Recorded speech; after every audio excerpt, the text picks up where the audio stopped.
안녕하세요. 저는 수원교구 안양 중앙성당 신자 박상근 시몬입니다. 저는 수원교구 성령세신 봉사에서 활동하고 있습니다.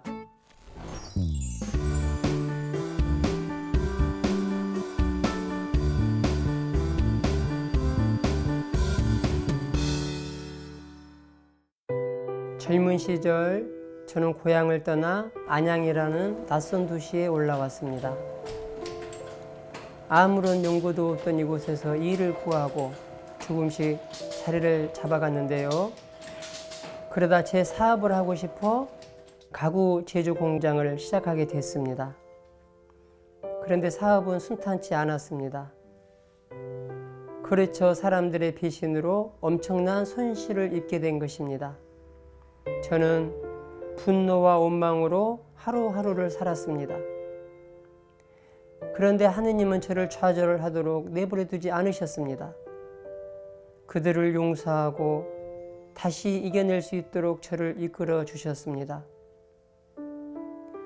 용서를 통해 우리가 얼마나 새로운 삶을 살아갈 수 있는지 하느님은 가르쳐 주셨던 것입니다.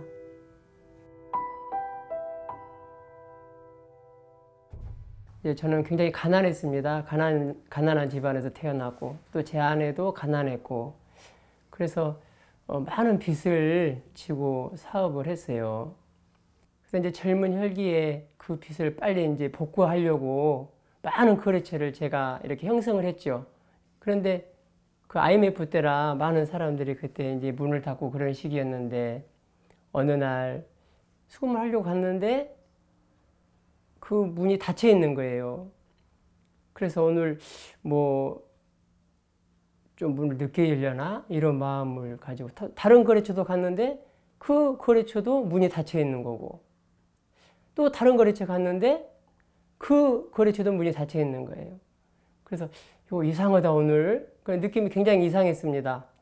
그래서 그날 뭔 일 있나 하고 다음날 또 가봤는데 다음날도 굳게 문이 닫혀 있었습니다. 근데 그때 이제 제가 나중에 한 게 그 사람들의 IMF 때 다 망해서 야밤도주를 한 거였죠.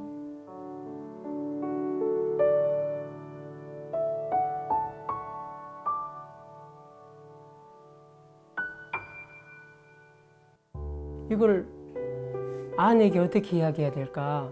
또 직원들한테는 어떻게 이야기를 해야 될까? 제가 그 이야기를 했을 때 절망에 빠질 제 아내를 상상을 하니까 도저히 이야기를 못 하겠더라고요. 그래서 저 혼자 꽁꽁 이제 앓다가 정말 수소문을 해볼 대로 다 해봤어요.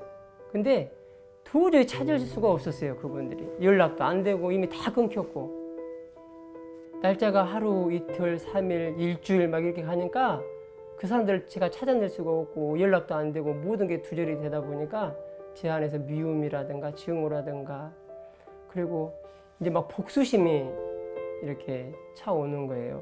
그래서 제가 사람을 시켜서라도 어떻게든지 이 사람들을 내가 잡아내서 정말 잡아내기만 하면 내가 가만히 안 둘 거다.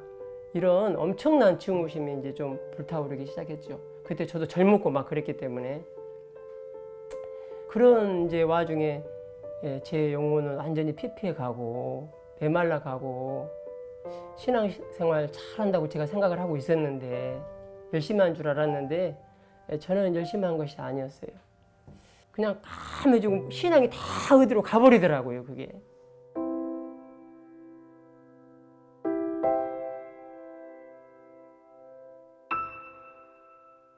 혼자 속으로 수도 없이 많이 울었고 마음으로도 울었고 감실 앞에 가서 울었고 도대체 어떻게 된 거냐고 그렇게 이제 기도하고 추스리고 있는데 그때 마침 이제 그 성당에서 성령 세미나를 한다고 이렇게 봉사자들이 로비에서 막 접수를 받고 홍보를 하더라고요.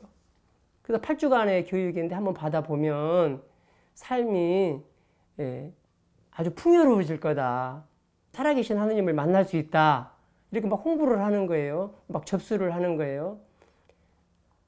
그래서 저는 그 하느님 안에서 내가 해결을 해야지 저분들을 내가 잡을 수가 없으니까 그래서 제가 그래, 내 마음이 아직 완전히 지금 지옥인데 세미나 한번 받아보자 하고 이제 접수를 했죠.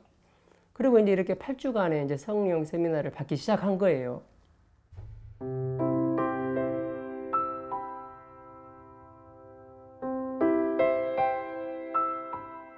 전체 팀장이 이제 실천사항을 내줘요. 매주 실천사항을 내줘요.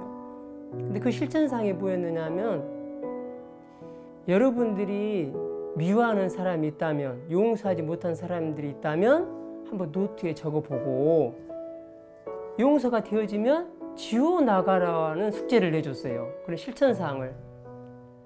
저는 그 실천사항을 딱 받아가지고 오는데 너무나 마음이 무거웠어요. 왜? 다른 것도 아니고 내가 길거리에 앉게 생기게 만든 그 사람들을 어떻게 용서를 할 수 있느냐, 이게. 응? 아무리 하느님 용서라고 했지만 이거 말이 안 되는 거다. 내가 정당하고. 그런데 그 전체 팀장이 그때 그런 말을 했어요. 그렇게 용서하지 못한 사람, 미워하는 사람을 정말 용서해야 살아계신 하느님을 만난다라는 거예요.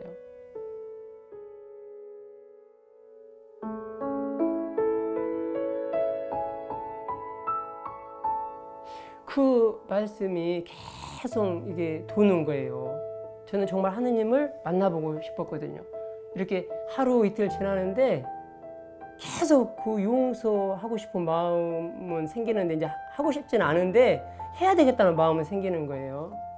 그리고 나서 이제 제가 그 외상 장부를 가지고 좀 한 4, 5일 지나서 그 기도방으로 올라갔어요. 그 애엄마도 자고 그리고 아이들도 다 잠자고 그 기도방으로 제가 기도하는 장소로 가서 그 장부책을 펴놓고 그렇게 기도를 했죠.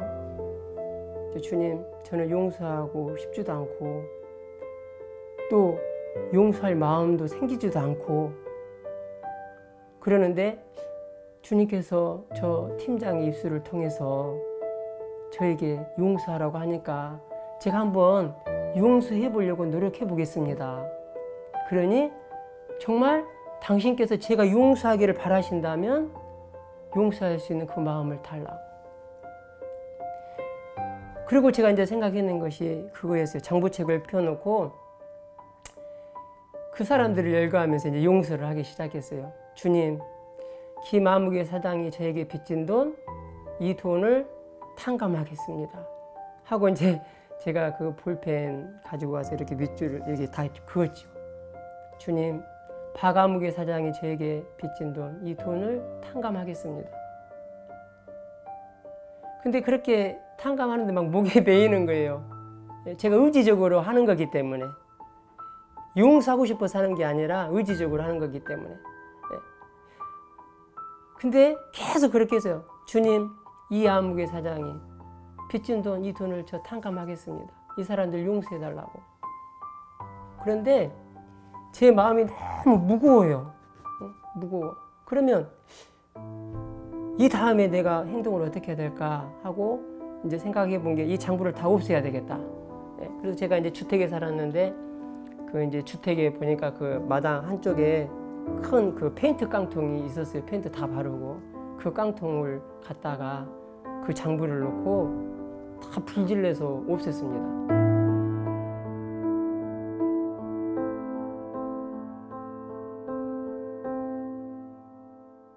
그때까지 단 한 번도 제가 느껴보지 못했던 그 하느님의 평화가 저희 가슴 저 깊은 곳에서부터 강물처럼 솟아 흐르더라고요. 제 자신도 놀랐어요. 이 평화가 끝없이 흘러 넘치는 거예요. 그러니까 저도 모르게 어떤 기도가 나오느냐 하면 주님, 저 이렇게 용서했습니다. 그러니까 당신께서도 심판날에 이 사람들이 제 돈을 갚지 않는다고 해서 갚지 않은 거 이거 심판하지 말아달라고 이렇게 기도를 했어요. 그러고 나서 이제 주님께 기도하면서 제가 어떻게 해야 되겠습니까? 제 앞길을 열어달라고. 근데 주님께서 지혜를 주셨어요. 거래처 사장들한테 다 전화를 해서 사무실로 모이게 했어요. 그러니까 돈을 줄 알고 다 왔어요. 그 사람들이 빨리도 모였어요. 그분들에게 제가 다 설명을 했죠. 그리고 양해를 구했습니다. 내가 지금 이렇게 지금 빚을 지게 되었고 돈 못 받은 것이 이 정도다. 자, 그러면 내가 해서 반드시 갚을 텐데 내가 사업할 수 있도록 조금만 밀어줘라.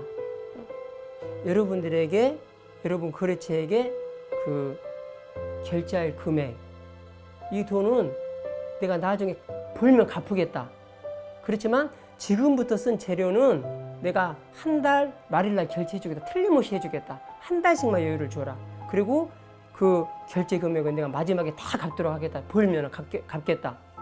근데 신용이 좋았기 때문에 박 사장은 틀림없이 해낼 사람이야. 이렇게 본인들이 그렇게 이야기를 하면서 인정을 해줬어요. 그러면서 그래, 그렇게 한번 해보자고. 그래서 제가 주님께 기도하면서 주님, 정말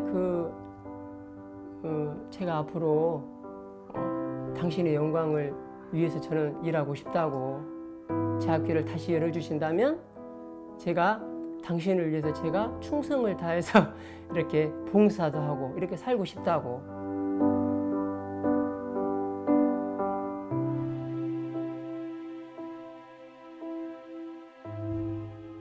그런데 신기한 일이 일어났어요.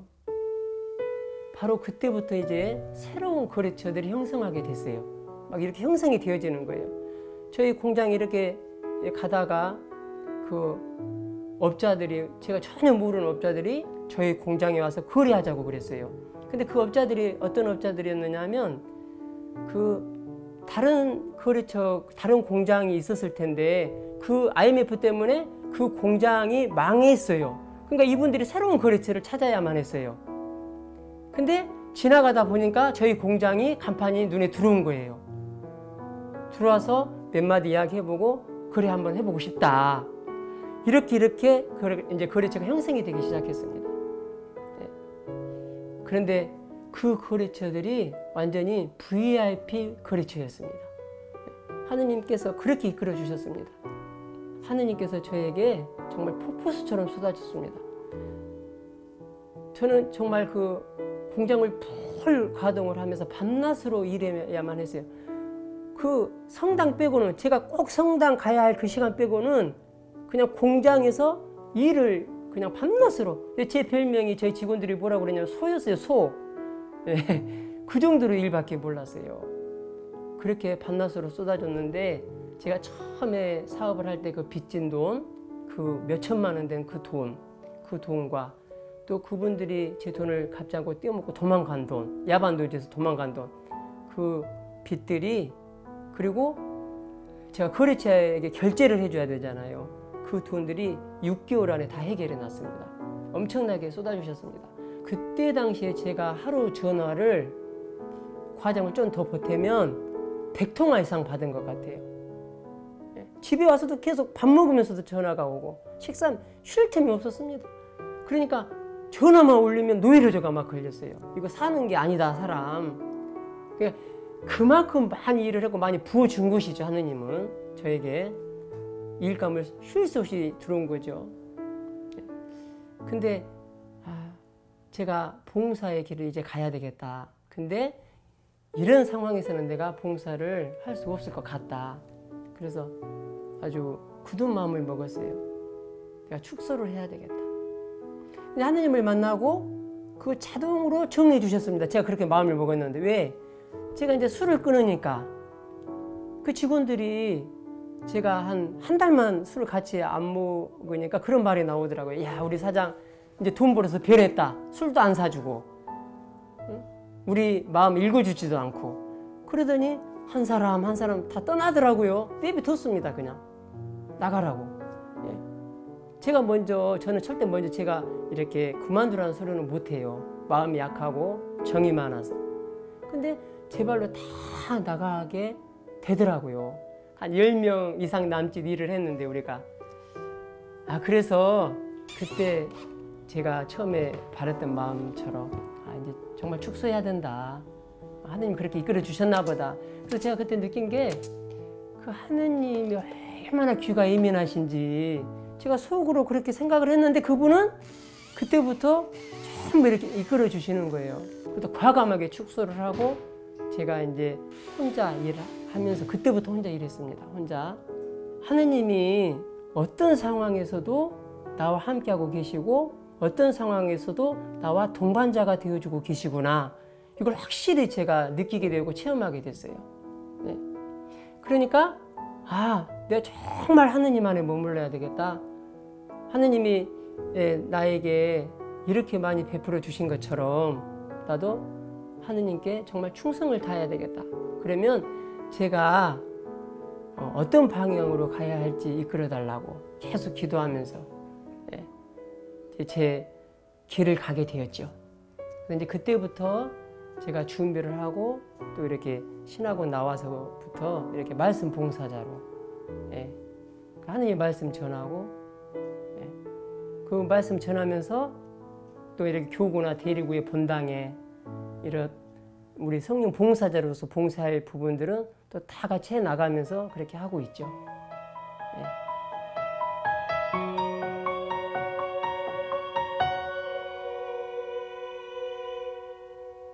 용서는 그 사랑의 또 다른 표현이다.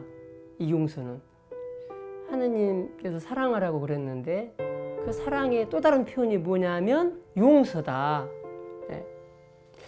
그래서 예수님이 뭐라고 말씀하셨느냐면 나를 사랑하는 사람은 내 계명을 잘 지킬 것이다. 이렇게 말씀하셨어요. 그 계명이 뭐냐? 사랑이라는 것이죠. 하느님 사랑과 이웃 사랑.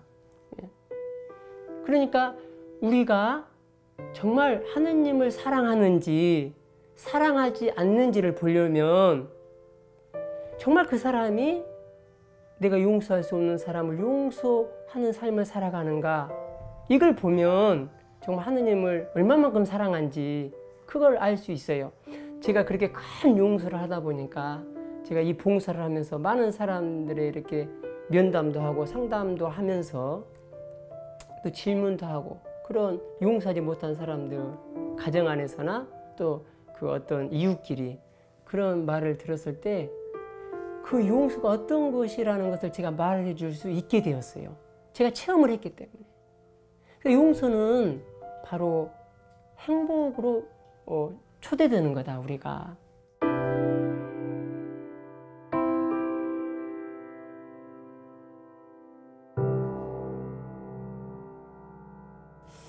저는 아이가 6입니다. 네. 근데 사람들이 많이 그걸 물어봐요. 왜 그렇게 많이 낳냐고, 아이를. 그리고 이제 제가 셋째까지 계속 딸을 낳았거든요. 그러니까 주위에서 아들 낳으려고 그랬느냐고 이제 계속 그렇게 물어보고. 근데 저는 정말 아이를 많이 낳으면 둘만 낳으려고 그랬습니다. 전혀 아이를 많이 낳으려고 생각은 하지 않았습니다. 근데 정말 살아계신 하느님을 만나니까 하느님 말씀대로 살고 싶었습니다. 저는 그분이 말씀하신 대로. 그래서 제가 결혼 생활을 하면서 세미나 받고 그때부터 세상적인 방법을 쓰지 않았습니다. 물론 저희 부부와 노력은 하고 있지만, 자연 피임으로 노력을 하고 있지만, 그게 임신이 되면 하느님께서 주신 걸로 받아들이겠다. 그렇게 낳다 보니까 6가지 이렇게 낳게 됐어요. 근데 이제 저한테는 말하지 않는데 저희 누나들이 제 아내에게 자꾸 이제 그런 말을 하나 봐요. 왜 그렇게 아이를 많이 낳냐? 내 동생 등골 휜다. 그러니까 이제 그만 좀 낳으라고. 그리고 가서 수술하라고. 근데 그때 이렇게 생각나는 게 하느님께 인정받는 우리 부부가 되자고, 제 아내에게.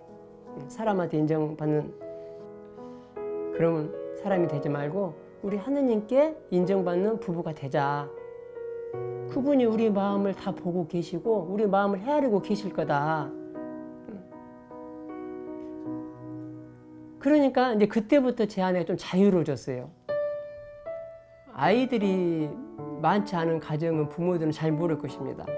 그 아이들이 우리에게 주는 행복이 얼마나 큰지. 지금 예를 들면은 이제 아이들이 이렇게 많이 있어도 그 아이들이 여름 신앙학교 성당에서 이렇게 가잖아요. 한 명만 먼저 가도 집안이 썰렁해요.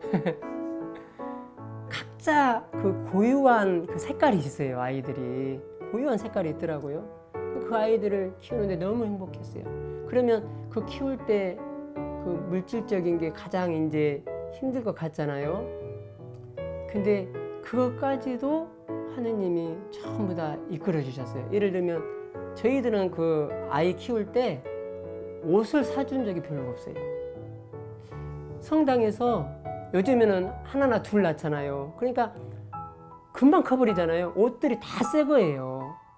그리고 다 메이커고 그 옷들을 저희 집에 다 갖다 주는 거예요. 신자들이. 아이들이 많으니까. 그리고 수녀님도 저희들이 이제 아이들이 많으니까 저희 집에 그 옷을 수거에다가 새 옷을 수거에다가 이렇게 갖다 주고 저희 집에. 하느님이 그렇게 정말 이끌어 주시더라고요. 그렇게. 그리고 그 하느님이 그 아이들 키울 수 있도록 그 경제력도 전부 다 허락해 주시고. 그래서 오히려 우리 팔남매 그리고 어머니 제가 모시고 살았거든요. 3년 전에 돌아가셨거든요. 9 식구가 살면서도 오히려 제가 버려서 다른 어려운 사람들 자선하면서 이렇게 살도록 해주셨습니다. 네.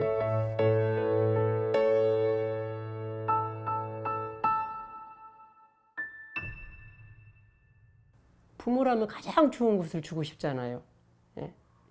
그걸 제가 이렇게 생각해 보니까 물질도 아니고 뭐 어떤 명예도 아니고 제 사업을 뭐 물려주는 것도 아니고 가장 좋은 것, 가장 소중한 게 신앙이라고 생각을 했습니다. 그래서 신앙을 내가 유산으로 물려줘야 되겠다. 그래서 이제 그 아이들을 어렸을 때부터 기도로 키워야 되겠다. 이제 그때부터 시작을 하기 시작했죠. 그러니까 아이가 태어나면 그 꼬맹이 이렇게 안고 엄마는 아침 기도, 저녁 기도 함께 하는 거예요. 근데 그 놀랍더라고요. 그렇게 어렸을 때부터 그 기도를 하다 보니까 어려움이 오면 하느님을 찾아요. 뭐 사람한테 가서 친구들한테 가서 하는 것도 있겠지만 첫째는 하느님을 찾아요. 그리고 하느님 안에서 신앙 안에서 그걸 풀어나가려고 하죠. 사순절이 돌아오면 저희 가정은 이제 단식할 게 있는데 그게 뭐냐면 TV 안 보기예요. 이거는 공동 단식입니다. 우리 가정에. 그래서 40일 동안에 사순절 동안 그 40일 동안에 TV 코드를 이제 뽑아요. 뽑고 여기 이제 텔레비전 앞에다가 그렇게 써 붙여 놓습니다. 저희 가정은 40일 동안 텔레비전을 보지 않습니다. 저희 가정을 방문하신 분들께서는 협조해 주시기 바랍니다. 3년 전에 어머니 계셨기 때문에 가족들이 많이 오거든요. 그러면 소파에 앉으면 자동으로 텔레비전 켜잖아요. 아예 써 붙여놔요. 우리 식구들은 저 집은 사순절 동안 뭐 이제 자연적으로 텔레비 안 보는지 이렇게 인식이 돼 있어요. 근데 이것도 아주 좋더라고요. 아이들이 그 텔레비전 중독이 끊어져요. 40일 동안 안 보니까. 그리고 TV를 보지 않는 대신에 매일같이 십자가의 길을 바쳐요. 그럼 아이들을 데리고 저희가 성당에 다 갈 수 없잖아요. 아이들이 많으니까. 8식구가 움직여야 되는데. 그래서 제가 저희 가정에 십자가의 길을 이렇게 코팅을 해서 다 붙여놨어요. 14철을. 네. 이건 떼지 않습니다. 이제 이 집 이사 갈 때까지는 떼지 않겠죠. 그래서 한 아이는 촛불을 들고 성당에서 똑같이 하는 것처럼 해요. 한 아이는 조그마한 또 십자가를 들고. 그러면 이제 뭐 아이들끼리 이제 서로 십자가를 들려고 하고 또 촛불을 들려고 하죠. 그러면서 전부 이렇게 다니면서 십자가의 길을 매일같이 40일 동안 십자가의 길을 합니다. 이런 신앙 교육을 제가 지혜롭게 하죠. 그리고 사순 시기가 지나면 대신에 이제 부활 그 축하를 아주 성대하게 해줍니다. 제가 네, 그동안에 못 먹었던 것. 그래서 이렇게 거실에 와서 식탁에 케이크도 사놓고 뭐 피자, 통닭, 걔네들이 원하던 걸 다 차립니다. 아주 성대하게 차립니다. 왜 그러냐면 이렇게 부활이 중요한 거다. 부활절이 큰 축제다. 네. 하느님이, 예수님이 우리를 위해서 그렇게 고난 받으셨고 십자가에 못 박혀 돌아가셨고, 근데 그분이 부활하셨다. 네. 그러니까 우리도 기뻐해야 된다. 나도 삶 안에서 부활의 삶을 살아야 된다. 이것을 암암리에 계속 신앙교육을 시키는 거죠.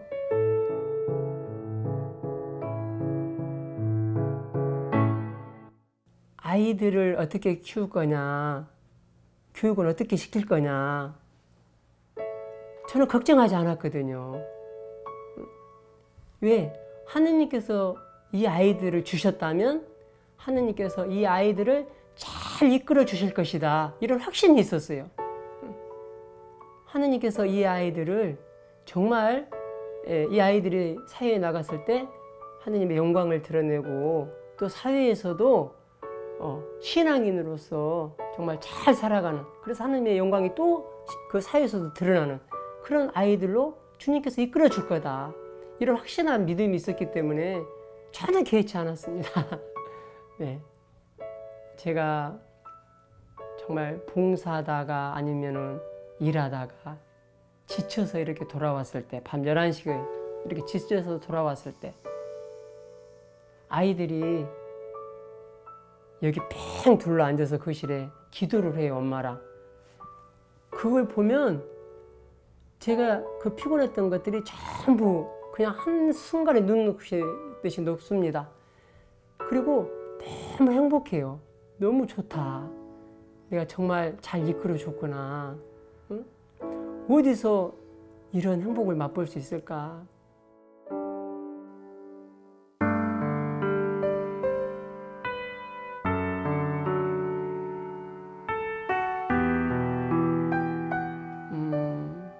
저는 나의 하느님의 한마디로 표현하자면 신실하신 분이시다.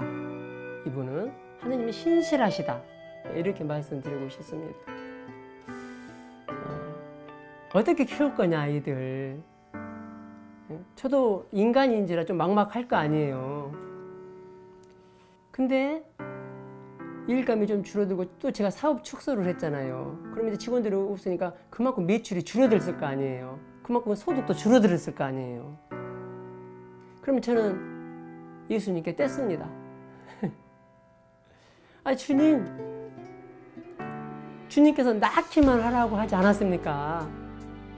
내가 다 키워주겠다고. 근데 주님께서 그 하신 말씀에 신실하게 약속을 지키십니다. 9식구, 8식구, 지금 어머니 돌아가시니까 8식구 살아가고 있는데도 한 달에 단 한 번도 펑크 내지 않습니다, 하느님. 네. 아주 신실하신 분이에요. 그 시편 읽으면서 저에게 주신 말씀이 있어요, 하느님께서. 시편 32편 8절의 말씀이었습니다. 나는 너를 가르쳐 내 갈 길을 배우게 하고 너를 눈여겨보면서 이끌어 주리라. 네. 그 말씀이 딱 꽂혔거든요. 근데 그분이 정말 눈여겨보면서 이끌어 주시는 거예요.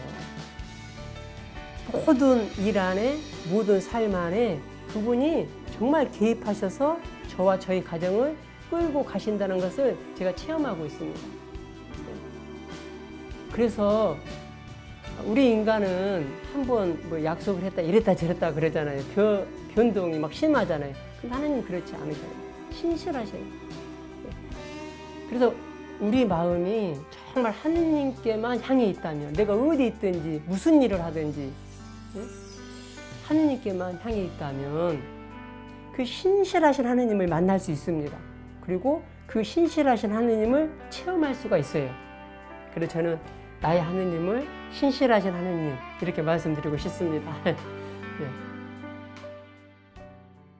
요즘에 보면은 그 아이들부터 해서 어른에 이르기까지 어디에 빠져 있느냐 하면 전부 스마트폰에 빠져 있어요.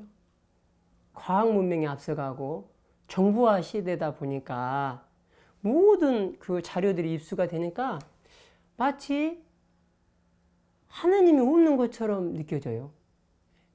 지금 세상이 어떤 세상인데 그런 좀 구리타탑한 이야기를 하냐, 그런 눈초리로 바라봐요. 그만큼 젖어 사는 거예요, 세상에. 그만큼 지금 그 세상 유행에 맞춰서 살아가는 거예요. 그러니까 신앙생활을 하고 있지만 참 하느님을 만나지 못한 사람들이 너무나 많습니다. 그런 사람들에게 저는 하느님이 어떤 분이시고 그분이 우리 삶 안에 온전히 개입하시면서 우리를 끌고 가시고, 그래서 그분을 전하는 것이 제 꿈입니다.